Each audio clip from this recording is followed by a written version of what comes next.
अब आइए हम चलते हैं cell cycle and cell division के बारे में। ठीक है, तो cell cycle and cell division, ठीक है, सबसे पहले हम बात करते हैं सेल थ्योरी के बारे में। तो सेल थ्योरी क्या कहता है? That cell arise from the pre existing cells. ठीक है, तो इससे पहले बहुत सारी थ्योरी आई थी, जैसे theory of spontaneous generation and all. Okay, so all these theories are rejected now, और सेल थ्योरी आपको सबसे मेन थ्योरी है जो कि ये फॉलो होती है। And according to the cell theory, cells arise from the pre existing cells. ठीक है, बाय सेल डिवीजन। कैसे? आप लिख सकते हैं बाय सेल डिवीजन, जो कि दो प्रकार की होती है, माइटोसिस और मियोसिस। ठीक है, नमस्ते, आपको भी नमस्ते। अब नेक्स्ट क्वेश्चन, नेक्स्ट क्या है? Any sexually reproducing organism starts life from a single cell zygote. तो इसका मतलब क्या है? अगर हम सेक्सुअली रिप्रोडक्टिंग ऑर्गेनिज्म के बारे में बात करें, ठीक है, तो सेक्सुअली रिप्रोड्यूसिंग है, मतलब कि उसमें दो पेरेंट्स इन्वॉल्व, दो ऑर्गेनिज्म इन्वॉल्व होंगे, यानी कि इट इज बाय पेरेंटल। तो सेक्सुअली रिप्रोड्यूसिंग ऑर्गेनिज्म जो होता है, यहां पे टू पेरेंट्स आर इन्वॉल्व, यानी कि इट इज बाय पेरेंटल। एक होगा मेल, ठीक है, ऐसे मेल को डिनोट करते हैं, और एक होता है फीमेल। तो male produces male gamete which is known as sperm. ठीक है, तो ये क्या होगा? हैप्लॉइड होगा, क्योंकि it is produced by meiosis. और जो फीमेल गैमीट होगा, ठीक है, जिसको हम एग बोलते हैं, ये भी हैप्लॉइड होगा। Good afternoon. फिर इन दिनों की फ्यूजन होती है, जिसको हम बोलते हैं fertilisation. Fusion of the gametes is known as fertilisation. और फ्यूजन के बाद क्या बनेगा? एक डिप्लॉइड स्ट्रक्चर बनेगा, जिसे हम क्या कहते हैं? जाइगोट। तो जाइगोट क्या होता है? आपको याद रखना है, it is a single celled, ठीक है, डिप्लॉयड स्ट्रक्चर। ये यूनिसेलुलर होता है। तो अगर आपसे क्वेश्चन पूछा जाए किसी भी ऑर्गेनिज्म, ह्यूमंस की में भी अगर आप पूछा जाए, या आप हायर एनिमल्स के बारे में आपको पूछा जाए कि what is the unicellular diploid stage, तो वो होता है zygote. Zygote is a unicellular diploid stage. ठीक है, क्लियर? अब हम बात करते हैं cell division. Cell division does not stop with the formation of the mature organism but continues throughout its life cycle। तो सेल डिवीजन जो होता है, अगर ऑर्गेनिज्म मैच्योर भी हो जाता है, ठीक है, तब भी सेल डिवीजन होता रहता है, and that's leads to the growth of the organism. ठीक है, ग्रोथ और रिपेयर। तो सेलुलर रिपेयर के लिए भी सेल डिवीजन्स बहुत ही इंपॉर्टेंट है। तो अगर ऑर्गेनिज्म मैच्योर भी हो जाता है, यानी कि अगर, ठीक है, तब भी सेल डिवीजन्स होती रहती हैं, जिसकी वजह से ऑर्गेनिज्म के जो सेल्स होते हैं उसकी रिपेयरिंग होती रहती है। ठीक है, क्लियर? आगे चलते हैं। अब सेल साइकिल को कैसे हम डिफाइन कर सकते हैं? Cell cycle are the stages through which a cell passes from one division to the next. This is known as the cell cycle. ठीक है, तो सेल साइकिल के बारे में अब हम बात कर रहे हैं। अब सेल साइकिल जो होता है, इसके दो कंपोनेंट्स होते हैं, या दो फेजेस होती है इसकी। ठीक है, तो पहली क्या है? पहला है इंटरफेस, और दूसरा क्या होता है? M phase.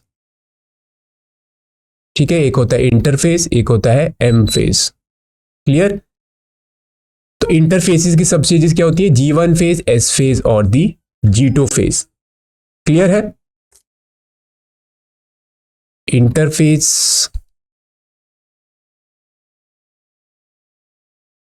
जो होता है, इसकी सब स्टेजेस क्या होती है? G1 फेज, एस फेज और G2 फेज।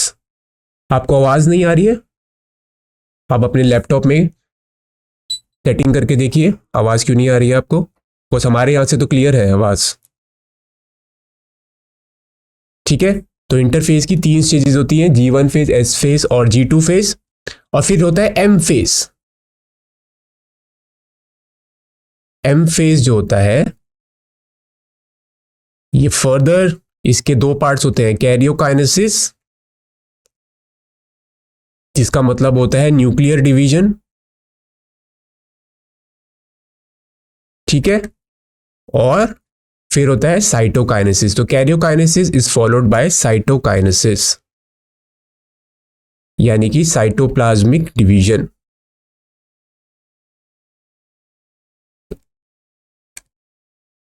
क्लियर है? अब G1 एस फेज और G2 फेज के बारे में आपको पता होना चाहिए यहाँ पे क्या हो रहा होता है। ठीक है, दोबारा अब हम बात करते हैं इंटरफेज की। तो इंटरफेज में क्या हो रहा होता है? इंटरफेज में cell is preparing itself for the division. ठीक है, तो cell is preparing itself for the cell division. ठीक है, but the actual division takes place during the M phase. M phase के दौरान एक्चुअल डिवीजन होती है। तो पहले न्यूक्लियर डिवीजन होती है, फिर होती है साइटोप्लाज्मिक डिवीजन। ठीक है, तो आप देख सकते हैं cell cycle is divided into 2 phases, interphase, ठीक है, a period of preparation of the cell division, और दूसरी होती है M phase, also known as the mitotic phase, which is the actual period of the cell division. अब interphase is further divided into G1 phase, S phase और the at the G2 phase. Okay, hello everyone, I hope आपको ये lecture interesting लग रहा होगा। तो G1 phase की बात करते हैं हम। G1 फेज में क्या हो रहा है? सेल की ग्रोथ हो रही होती है, means the cell is metabolically active. Although यहां सेल डिवीजन नहीं हो रही है, but cell is metabolically active, यहां सेल की ग्रोथ हो रही है। फिर होता है एस फेज। एस फेज में आपको याद रखना है क्या होता है? डीएनए सिंथेसिस हो रही होती है। डीएनए सिंथेसिस, या आप बोल सकते हैं डीएनए रेप्लिकेशन हो रही है यहां पे। और इसके अलावा क्या होता है यहां पे? Histone proteins are also synthesise. Eukaryotes की मैं बात करें, histone proteins are only present in the eukaryotes. तो हिस्टोन प्रोटीन्स की यहां पे सिंथेसिस होती है। क्लियर? फिर होता है G2 फेज। G2 फेज में क्या होता है आपको याद रखना है? बायोमोलिक्यूल्स की सिंथेसिस होती है, जैसे कि आरएनए एंड प्रोटीन्स, इसकी सिंथेसिस होती है G2 फेज में। और एक प्रकार का प्रोटीन होता है ट्यूब्यूलिन, जो कि आगे चल के माइक्रोट्यूब्यूल्स बनाता है। तो microtubules are made up of tubulin, और माइक्रोट्यूब्यूल्स फिर आगे क्या बनाते हैं? Spindle fibres, which are involve in the separation of the chromatid या क्रोमोसोम। ठीक है, तो G1 फेज, एस फेज और G2 फेज में आपको याद रखना है क्या क्या हो रहा है। ठीक है, तो ओवरऑल क्या हो रहा है इंटरफेज में? Cell is preparing itself for the cell division. ठीक है, आगे चलते हैं। अब G1 फेज में मैंने आपको पहले बता दिया, G1 फेज का मतलब क्या होता है? गैप 1। ठीक है, it is a period where cell is growing and carries out normal metabolism, means the cell is metabolically active. अब most of the organelle duplication also occurs during this phase. तो G1 phase में एक और चीज क्या हो रही है? जो ऑर्गेनल जैसे कि एंडोप्लाज्मिक रेटिकुलम है, गोल्जी बॉडीज है, इनकी डुप्लीकेशन भी होती है ड्यूरिंग दी G1 फेज। तो आपको ये इवेंट्स याद रखने हैं। G1 फेज में क्या हो रहा है, एस फेज में क्या हो रहा है, G2 फेज में क्या हो रहा है, इस पे क्वेश्चंस आते हैं बहुत सारे। एस फेज में क्या हो रहा है? डीएनए रेप्लिकेशन, या बोल सकते हैं डीएनए सिंथेसिस या डीएनए डुप्लीकेशन, ये सब हो रहा है। और क्रोमोसोम डुप्लीकेशन भी होता है। और जो G2 फेज होता है उसमें क्या हो रहा है? मैंने आपको बताया, एक तो आरएनए की सिंथेसिस हो रही है, प्रोटीन की सिंथेसिस हो रही है, यानी कि बायोमोलिक्यूल्स की सिंथेसिस हो रही है, और यहां पे साइटोप्लाज्मिक ग्रोथ भी होती है।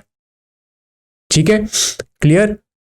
अब आपको एक और बात यहां पे याद रखनी है, बहुत ही इंपॉर्टेंट कॉन्सेप्ट है तो ध्यान से सुनिए इसको, G1 फेज, S फेज और G2 फेज, ये इंटरफेज के 3 सब स्टेजेस हैं। तो अगर हम डिप्लॉयड सेल की बात करें, ठीक है, डिप्लॉयड सेल यानी कि 2n, यानी कि it has 2 sets of chromosomes.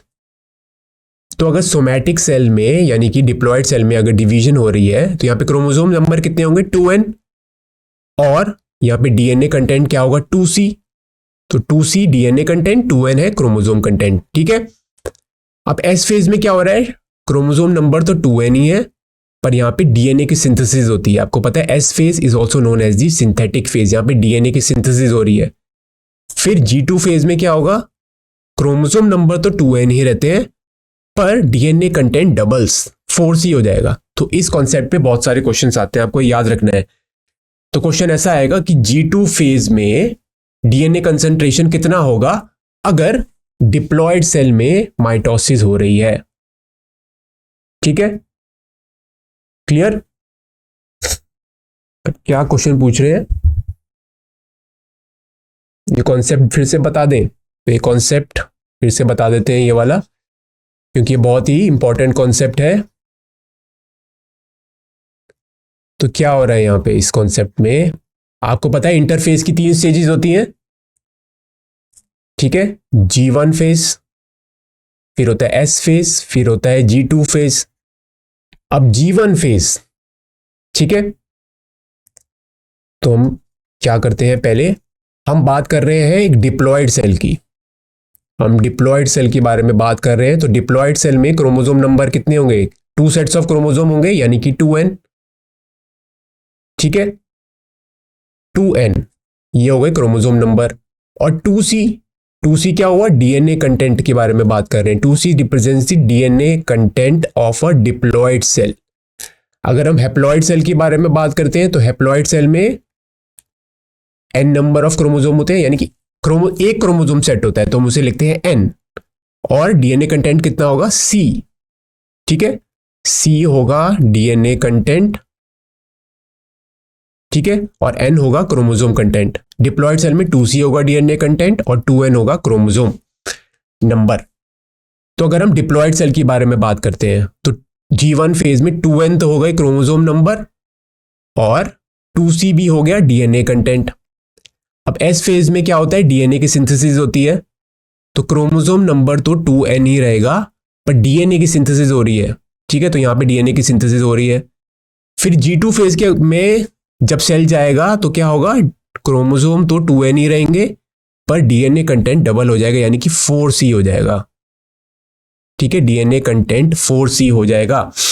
तो अगर आपसे क्वेश्चन पूछा गया कि अगर सोमैटिक सेल यानी कि डिप्लॉयड सेल में अगर डिवीजन हो रही है तो G2 फेज में डीएनए कंटेंट क्या होगा, तो डीएनए कंटेंट पहले होगा 2c, और G2 फेज या S फेज के बाद जो डीएनए कंटेंट होगा वो होगा 4c, पर क्रोमोसोम नंबर सेम रहेगा, ठीक है।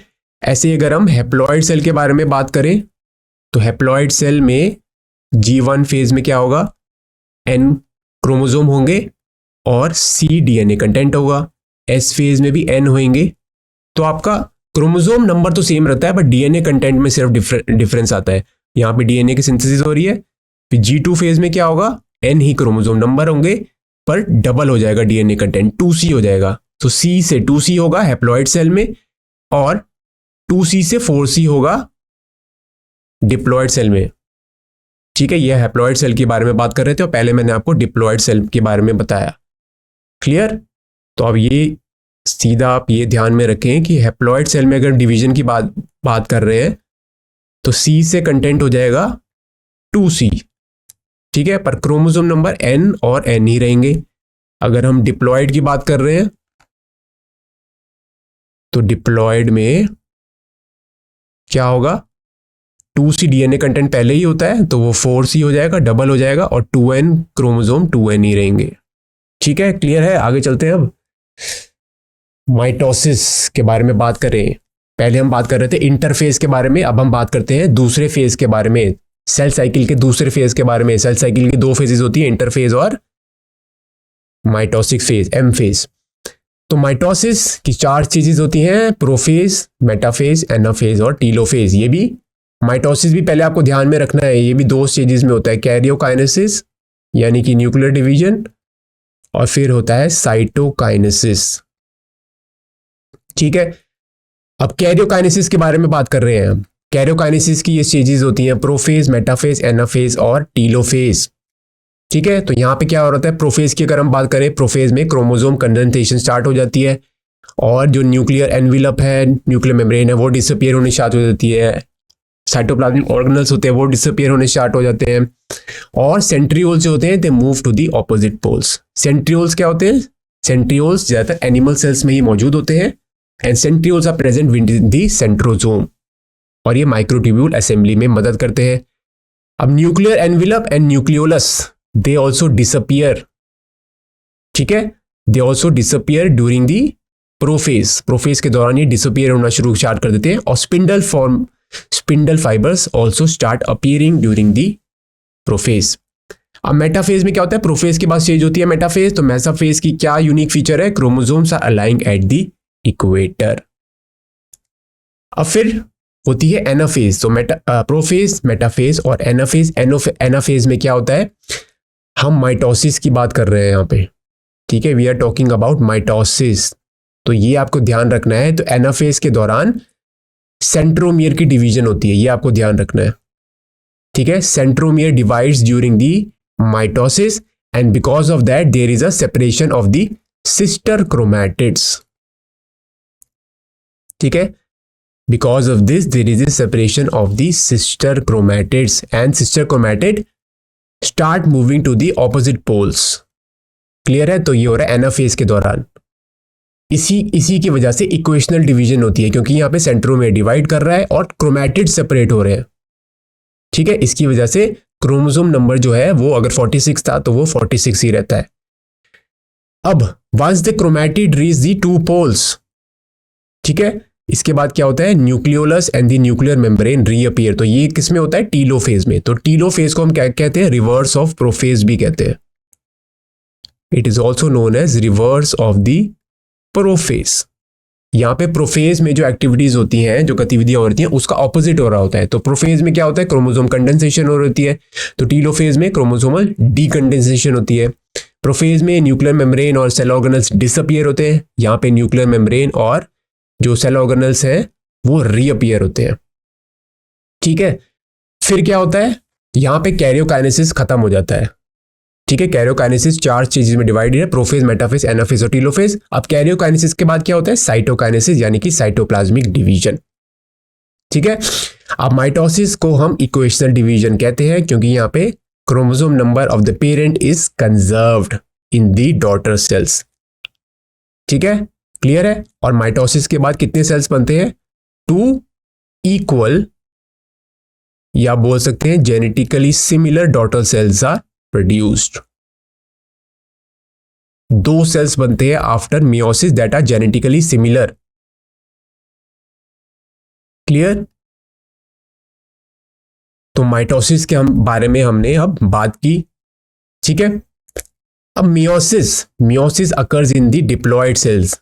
ये आपको ध्यान रखना है, मियोसिस हमेशा डिप्लॉयड सेल में होता है, क्योंकि मियोसिस के बाद क्या होता है?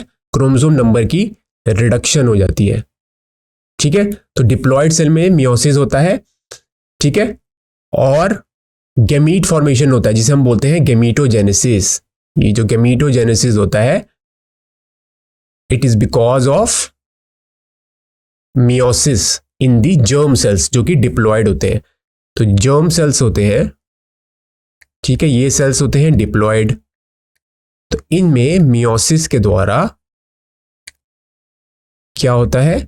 गैमीट्स प्रोड्यूस होते हैं, और गैमीट प्रोडक्शन को क्या कहते हैं हम? गैमीटोजेनेसिस, और ये गैमीट्स होते हैं हैप्लॉइड। तो मियोसिस को हम रिडक्शनल डिवीजन कहते हैं। ठीक है, अब इसको रिडक्शनल डिवीजन क्यों कहते हैं मियोसिस को? क्योंकि यहां पे there is a separation of the chromosome. Mitosis में क्या हो रहा था? Separation of the chromatid. यहां पे मियोसिस में क्या हो रहा है, या डिफरेंस है एक? मियोसिस में there is a separation of the chromosome, और क्रोमोसोम सेपरेशन क्यों हो रहा है? Because there is no centromere division. Mitosis में क्या होता है? एनाफेज के दौरान सेंट्रोमियर की डिवीजन होती है जिसकी वजह से सिस्टर क्रोमैटिड सेपरेट करते हैं, पर मियोसिस में there is no centromere division and because of this the chromosome separate. तो 46 क्रोमोसोम थे, तो 23 एक पोल पे चले जाते हैं और 23 दूसरे पोल पे चले जाते हैं, इसकी वजह से रिडक्शनल डिवीजन हो जाती है। ठीक है, ये होता है मियोसिस में। आपको पता होगा मियोसिस भी 2 फेजेस में होता है, मियोसिस 1 और मियोसिस 2। ठीक है, अब मियोसिस जो 1 होता है उसकी क्या स्टेजेस होती हैं? प्रोफेज 1, मेटाफेज 1, एनाफेज 1, ठीक है, और फिर टीलोफेज 1। वैसे ही होता है आपका मियोसिस 2, यहां पे क्या स्टेजेस होती हैं? प्रोफेज 2, ठीक है, प्रोफेज 2 होती है, मेटाफेज 2 होती है, एनाफेज 2 होता है और फिर टीलोफेज 2 होता है। ठीक है, अब मियोसिस 1 से पहले क्या होता है? Interphase, and this interphase is similar to the interphase of the mitosis. ठीक है, और यहां पे एक और इंटरफेज होता है जो कि मियोसिस 1 और मियोसिस 2 के बीच में होता है, तो इसको हम बोलते हैं इंटरकाइनेसिस, या इसको हम बोल सकते हैं इंटरफेज 2 भी। ठीक है, इसका क्या फीचर आपको याद रखना है? There is no DNA replication during the interkinesis, no DNA synthesis या डीएनए रेप्लिकेशन। जो डीएनए सिंथेसिस होती है it is only during the interphase 1। ठीक है, पर ये जो सेकंड इंटरफेज होता है जो कि मियोसिस 1 और मियोसिस 2 के बीच में होता है, यहां पे there is no DNA synthesis. Clear? एक और बात आपको याद रखनी है, मियोसिस 2 जो होता है, ये जो मियोसिस 2 है it is same as the mitosis, यानी कि इसमें भी इक्वेशनल डिवीजन होती है। ठीक है, वो क्यों होती है? क्योंकि एनाफेज 2 के दौरान फिर से सेंट्रोमियर की डिवीजन होती है, फिर centromere divides and because of this chromatids will separate. ठीक है, सेंट्रोमियर डिवाइड होगा and because of this chromatids will separate. That's why meiosis 2 is known as equational division or it is same as the mitosis। Clear है? अब meiosis के बाद कितने sales बनते हैं? मियोसिस के बाद आपके 4 सेल्स बनेंगे जो कि हैप्लॉइड होंगे and they are not similar to the parent. ठीक है, तो मियोसिस के बाद 4 हैप्लॉइड सेल्स बनते हैं which are unique, 4 haploid unique cells, ये भी आपको पता होगा। और ये 4 हैप्लॉइड यूनिक सेल्स क्यों बन रहे हैं? क्योंकि यहां पे क्रॉसिंग ओवर और रिकॉम्बिनेशन होती है। ठीक है, तो मियोसिस के दौरान क्रॉसिंग ओवर और रिकॉम्बिनेशन होती है, ये आपको याद रखना है। मियोसिस जो होता है, ठीक है, अगर हम उसके प्रोफेज 1 के बारे में बात करें तो प्रोफेज 1 होता है, उसकी क्या स्टेजेस होती हैं? लेप्टोटीन, जाइगोटीन, ठीक है, फिर होता है पैकिटीन, फिर होता है डिप्लोटीन, फिर होता है डाइकाइनेसिस। ठीक है, अब आपको याद रखना है कि लेप्टोटीन में क्या होता है, जाइगोटीन में क्या होता है। ठीक है, इसके बारे में आपको याद रखना है। तो लेप्टोटीन में तो ज्यादा कुछ नहीं हो रहा, जाइगोटीन में क्या होता है? साइनेप्सिस, यानी कि pairing of the homologous chromosome, ये जाइगोटीन के दौरान हो रहा है। पैकिटीन में क्या होता है? Crossing over and recombination. ठीक है, इस क्रॉसिंग ओवर और रिकॉम्बिनेशन की वजह से ये जो 4 हैप्लॉइड यूनिक सेल्स बनते हैं। डिप्लोटीन में आपको याद रखना है कायस्मेटा फॉर्मेशन होता है। कायस्मेटा क्या होता है? Point of crossing over. ठीक है, chiasmata formation takes place during the diplotin and during dikinesis terminalization of chiasmata takes place, यानी कि होमोलोगस क्रोमोसोम जो होते हैं, ठीक है, वो आपस में सेपरेट होने लग जाते हैं जिसकी वजह से chiasmata टर्मिनल पोजीशन पर चला जाता है और इसे हम कहते हैं टर्मिनलाइजेशन ऑफ द chiasmata। ठीक है, तो देख लेते हैं यहाँ पे मियोसिस को हम रिडक्शनल डिवीजन कहते हैं, यहाँ पे क्रोमोसोम नंबर हाफ में हो जाता है। फिर मियोसिस, आपको पता है मियोसिस 1 और मियोसिस 2 में डिवाइड होता है।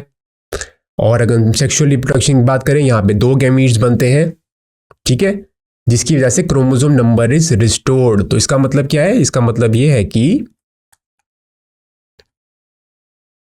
आपको पता है 2 गैमीट्स होते हैं, ठीक है, मेल और फीमेल गैमीट, ये आपस में फ्यूज करते हैं, जिसकी वजह से डिप्लॉयड कंडीशन इज रिस्टोर्ड। तो ये कह रहा है chromosome number is restored because of the meiosis. तो पहले हैप्लॉइड सेल्स होते हैं which are produced because of the meiosis, ठीक है, these haploid gametes are produced because of the meiosis and they fuse together to restore the diploid condition. इसको कहते हैं हम chromosome number is restored because of the meiosis. Clear? अब first meiotic division, the homologous chromosome pair to form the बाइवेलेंट्स and undergo crossing हो रही है। मैंने आपको बता दिया है कि जो pairing of the homologous chromosome हो रही है वो होती है ज़ाइगोटीन स्टेज में, ठीक है, zygotene stage of the prophase 1 of meiosis 1, जिसकी वजह से बाइवेलेंट्स बनते हैं, ठीक है। तो बाइवेलेंट्स आपको पता है, it is form because of the synapsis. तो बाइवेलेंट्स क्या होते हैं? ये 2 क्रोमोसोम, pairing of the homologous chromosomes forms the bivalent. तो इसको बोलते हैं हम synapsis, pairing of the homologous chromosome, ठीक है। और यहां पे इसको हम बोलते हैं बाइवेलेंट, यानी कि यहाँ पे 2 क्रोमोसोम्स प्रेजेंट है, इसके वजह से हम इसे बोलते हैं बाइवेलेंट। जैसे हम टेट्राड भी बोल सकते हैं, इसको हम टेट्राड इसलिए बोलते हैं क्योंकि यहाँ पे 4 क्रोमेटिड्स मौजूद है, 1, 2, 3 और 4, इसकी वजह से हम इसे टेट्राड भी बोलते हैं। और साइनेप्सिस किसके दौरान होता है? ज़ाइगोटीन के दौरान। इसके बाद क्रॉसिंग ओवर होती है जो कि पैकेटीन के दौरान होती है, ठीक है, क्लियर। साइनेप्सिस फॉर्मेशन आपको पता होना चाहिए मियोसिस के दौरान होती है, ठीक है। और साइनेप्सिस का मतलब क्या होता है? Pairing of homologous chromosome. और जब 2 होमोलोगस क्रोमोसोम आपस से पेयर करते हैं उसको हम बोलते हैं बाइवेलेंट या टेट्राड। तो ये आप टर्म्स हैं, ये आप सारी टर्म्स आपको याद रखनी है। तो ये synapsis formation, crossing over, chiasmata, terminalization of chiasma, ये हो रहा है मियोसिस के दौरान। हम मियोसिस की बात कर रहे हैं, पहले हम माइटोसिस की बात कर रहे थे। माइटोसिस के दौरान ये कुछ नहीं होता, synapsis, crossing over and all, पर मियोसिस के दौरान ये होता है, स्पेशली मियोसिस 1, ठीक है। मियोसिस 1 में प्रोफेज 1 के दौरान, प्रोफेज 1 में 5 स्टेजेस होती हैं, लेप्टोटीन, ज़ाइगोटीन, पैकेटीन, डिप्लोटीन और डाइकाइनेसिस, ठीक है। तो ज़ाइगोटीन के दौरान हो रही है साइनेप्सिस, पैकेटीन के दौरान हो रही है क्रॉसिंग ओवर, ठीक है, डिप्लोटीन के दौरान हो रही है कायस्मेटा फॉर्मेशन, और डाइकाइनेसिस के दौरान क्या हो रहा है? Terminalization of the chiasmata. फिर होता है मेटाफेज 1 जहां पे क्रोमोसोम इक्वेटोरियल पे अरेंज होते हैं। फिर होता है एनाफेज जहां पे क्रोमोसोम की सेपरेशन होगी। फिर होता है telophase which is reverse of prophase. फिर होता है आपका इंटरकाइनेसिस। फिर इंटरकाइनेसिस के बाद मियोसिस 2 स्टार्ट हो जाएगा। तो मियोसिस 2 में क्या होता है? It is same as mitosis. तो वहां पे prophase, anaphase, prophase, metaphase, anaphase और टीलोफेज होगा, ठीक है। पर एनाफेज 2 में क्या होता है? सेंट्रोमियर की डिवीजन होती है जिसकी वजह से क्रोमोसोम क्रोमैटिड सेपरेट करते हैं, ठीक है, क्लियर। अब मियोसिस 1 हैज लॉन्ग प्रोफेज, मैंने आपको बताया मियोसिस जो 1 है, मियोसिस की हम बात कर रहे हैं यहाँ पे, इसका जो प्रोफेज 1 होता है, ठीक है, यहाँ पे क्या होता है? प्रोफेज 1, मेटाफेज 1, एनाफेज 1 और टीलोफेज 1। तो प्रोफेज 1 मैंने आपको बताया इसकी 5 सब स्टेजेस होती हैं, leptotene, zygotene, pachytene, diplotene and diakinesis. Leptotene, zygotene, pachytene, diplotene और डाइकाइनेसिस।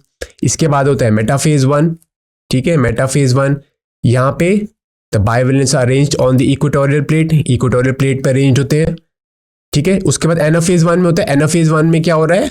एनाफेज 1 में होमोलोगस क्रोमोसोम की सेपरेशन हो रही है, इसकी वजह से क्या होती है? Reductional division. तो मियोसिस 1 में रिडक्शनल डिवीजन हो रही है क्योंकि यहाँ पे क्रोमोसोम सेपरेट कर रहे हैं और यहाँ पे सेंट्रोमियर की डिवीजन नहीं होती, ठीक है। अब each pole receives half the chromosome. तो मैंने आपको बताया था 46 क्रोमोसोम थे, तो 23 ऊपर चले जाएंगे एक पोल पे, 23 दूसरे पोल पे चले जाएंगे। फिर टीलोफेज 1 में क्या होता है? It is reverse of prophase, यहाँ पे न्यूक्लियर मेम्ब्रेन और न्यूक्लियोलस विल रीअपियर, ठीक है। और मियोसिस 2 की अगर हम बात करें, it is similar to mitosis, मैंने आपको पहले ही बता दिया है। और मियोसिस 2 में क्या होता है? अगर हम एनाफेज 2 के बारे में बात करें तो यहाँ पे क्रोमैटिड सेपरेट करते हैं, that's why meiosis 2 is similar to mitosis and it is can be compare to the equational division, ठीक है। और अंत में 4 हैप्लॉइड सेल्स बनते हैं। तो अगर एक सेल है ठीक है, ये हो रही है यहाँ पे मियोसिस 1। तो मियोसिस 1 के बाद अगर ये सेल डिप्लॉयड था, क्योंकि मियोसिस डिप्लॉयड सेल्स में ही होता है ज़्यादातर, तो यहाँ पे 2 हैप्लॉयड सेल बन जाएंगे। ठीक है, क्योंकि यहाँ पे क्रोमोसोम का रिडक्शन हो रहा है, क्रोमोसोम की सेपरेशन होती है, जिसकी वजह से डिप्लॉयड सेल हैप्लॉयड सेल में। फिर आफ्टर मियोसिस 2, तो ये है मियोसिस 2। तो मियोसिस 2 के बाद 4 सेल्स बन जाएंगे। अब meiosis 2 is same as mitosis. ठीक है, तो यहाँ पे ये n थे, तो ये भी n और n बनेंगे, पर ये जो 4 सेल्स होंगे ये यूनिक होंगे, क्योंकि मियोसिस 1 के दौरान, ठीक है, क्या हुआ था, crossing over and recombination that took place during the Pachytene stage of the prophase 1. Some dividing cells, अब नेक्स्ट क्वेश्चन पे चलते हैं। Some dividing cell exit the cell cycle and enter the vegetative inactive stage, यानी कि G0 stage जिसको हम बोलते हैं। तो this is known as the quiescent stage. तो आपको पता होगा G1 फेज होती है, S फेज होती है और G2 फेज होती है। अब कुछ ऐसे सेल्स होते हैं जैसे कि नर्व सेल्स होते हैं, स्केलेटल मसल सेल्स होते हैं, दे exit the G1 phase and they enter the G0 phase। वो G0 phase में एंटर करते हैं। अब G0 phase को क्या बोलते हैं हम, क्विसेंट स्टेज बोलते हैं। ठीक है, क्लियर है। Now this process occur at the end of G1 phase, S phase, G2 phase या M phase। इसके बाद होती है आपकी M phase, G2 phase के बाद। तो ये जो G0 phase होती है ये M phase और G1 phase के बीच में होती है। इसका आंसर कह रहे हैं ए। ठीक है, जो ये क्विसेंट स्टेज होती है, मैंने आपको बताया, ये M फेज और G1 फेज के बीच में होती है। G1 फेज को एग्जिट करते हैं cells and they enter the G0 phase. Answer देख लेते हैं, इसका M फेज है इसका आंसर। तो some dividing cell exit the cell cycle and enter the vegetative inactive stage known as the quiescent state और the G0 state. Now this process occurs at the end of the M phase. M phase की end में होता है। आपको question पूछा गया था कौन सी फेज के एंड में होता है। ठीक है, and beginning of the G1 phase. G1 phase की बिगिनिंग में होता है और M फेज के एंड में होता है, तभी इसका आंसर है M फेज। ठीक है, क्लियर है। एक्सप्लेनेशन देख लेते हैं इसकी। Human cancers have an apparent low growth fraction. ठीक है, now the bulk of the cells presumed to being out of the cycle is a G0 quiescent stage due to the inability in the past to distinguish G0 and the G1 cells. The human cancers are blocked in the transition in the G1 phase and are not predominantly in the G0 or the quiescent differentiated state. तो इसका मतलब ये है कि human cancerous cells जो होते हैं, ठीक है, वो G0 फेज में नहीं जाते और वो रेगुलरली डिवाइड करना शुरू कर देते हैं। ठीक है, क्लियर। तो ज्यादा आपको इस पे ध्यान देने की जरूरत नहीं है। नेक्स्ट क्वेश्चन क्या है, identify the correct statement with regard to the G1 जिसको हम बोलते हैं गैप 1।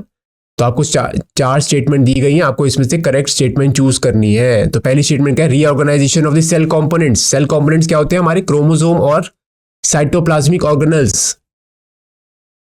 तो रीऑर्गेनाइजेशन ऑफ सेल कंपोनेंट्स कहाँ होती है, M फेज में, यानी कि माइटोटिक फेज में, specially during anaphase and telophase. ठीक है, अब नेक्स्ट ऑप्शन क्या, cell is metabolically activity and grows, ठीक है, and but does not replicate. तो G1 फेज में हमने पढ़ा था सेल की ग्रोथ होती है, ठीक है, और डीएनए रेप्लिकेशन यहां पे नहीं होती। डीएनए रेप्लिकेशन कहां होती है, S फेज में, जिसको हम सिंथेटिक फेज भी कहते हैं। न्यूक्लियर डिवीजन कहां होगी, हमारी M फेज में, माइटोटिक फेज में, और डीएनए सिंथेसिस कहां होती है, सिंथेटिक फेज में। तो इसका सही आंसर क्या हुआ, G1 से रिलेटेड। इसका आंसर हुआ ऑप्शन नंबर बी। आप लोग सही है, option number B. Cell metabolically activate होता है पर डीएनए यहां रेप्लिकेट नहीं करता। ठीक है, इसकी एक्सप्लेनेशन हम पहले ही देख चुके हैं। G1 फेज में सेल मेटाबॉलिकली एक्टिवेट होता है और वो कंटिन्यूसली डिवाइड कर रहा होता है, but there is no DNA replication. DNA replication कहां होती है, S फेज में, और न्यूक्लियर डिवीजन कहां होती है, it occurs during the karyokinesis, जो कि M फेज का पार्ट होता है, और रीऑर्गेनाइजेशन ऑफ सेल कंपोनेंट्स भी M फेज के दौरान ही होती है।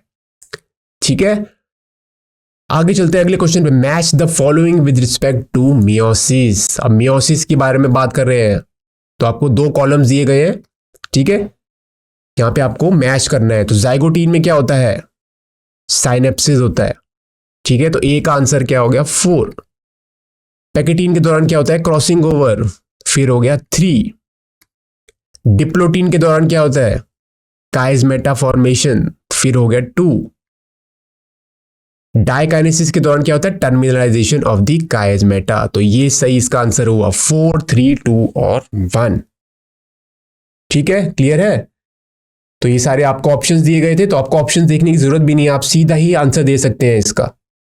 ठीक है, तो ये इसका सही आंसर था। इसकी एक्सप्लेनेशन देख लेते हैं। जाइगोटीन के दौरान सिनेप्सिस होती है, पैकेटीन के दौरान क्रॉसिंग ओवर होती है, डिप्लोटीन के दौरान काइजमेटा फॉर्मेशन होता है, और डाइकाइनेसिस के दौरान टर्मिनलाइजेशन ऑफ काइजमा होता है।